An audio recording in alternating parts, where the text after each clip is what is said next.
region sweeps for Region 4 4A and Region 3 6A. And a guy that knows Region 3 6A as well as anybody is none other than Bryan Barrett, and he joins us on the Gilly Crane Hotline. Gilly Crane offers crane rental, construction rigging, special crane rigging, machinery and equipment moving, and more. GillyCrane.com. Bryan, a big win tonight for Blackman and all of the borough teams in that region. All three advanced to next week. Yeah, huge win for Blackman on the road at Hendersonville, and Riverdale with their road win. Oakland took care of business at home, so with the Cookville win, 3-6A kind of flexed their muscle tonight and pulled out some big wins. All right, let's talk a little bit about the Blackman team. They have kind of been a next man up kind of mentality since the loss of Master Teague. So who stood out for them tonight? Well, started with the quarterback tonight. Connor Mitchell had 150-plus yards on about 17 carries, 3 touchdowns, a 30-yard plus and a 40-yard plus touchdown. Tonight, that's where it started.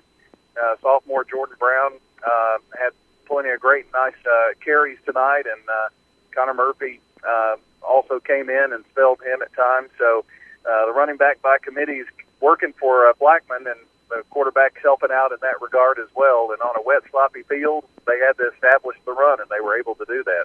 We're talking to Bryan Barrett of WGNS. Of course, we got to listen to part of his broadcast tonight. Trey Knox had a good night tonight for Blackman as well, didn't he? Yes, and it was a nice win for Blackman to be able to go to an opponent that scored 28 points on them, and I back in week 1, and I think that shows how much their defense has grown to only allow 7 points with their best player on the opposite side having to defend him. So with all of that going on, I think it was a solid win for the Blaze on the road.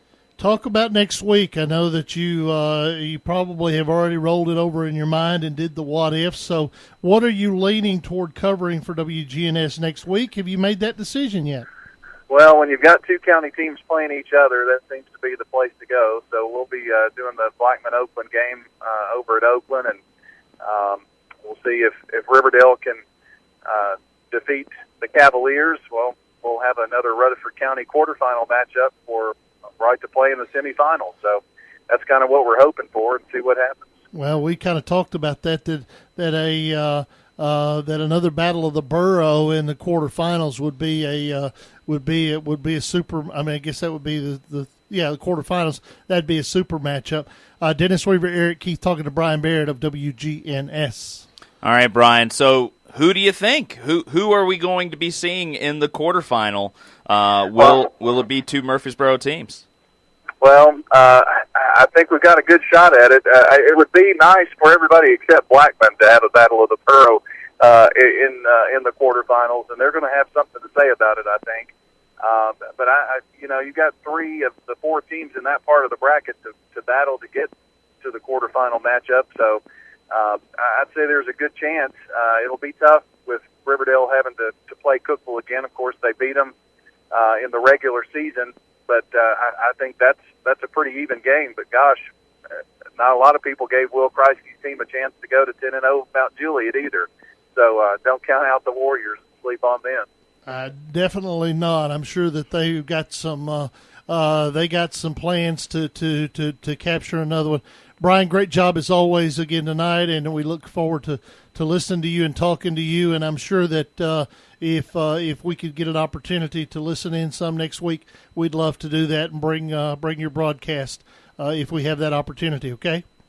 That sounds great, and tip of the cap to MTCS and Eagleville for big wins too. Yes, indeed. Bryan Barrett, WGNS. We appreciate it, buddy. Yes, sir. He's one of the charter members on the Friday Night Thunder radio network.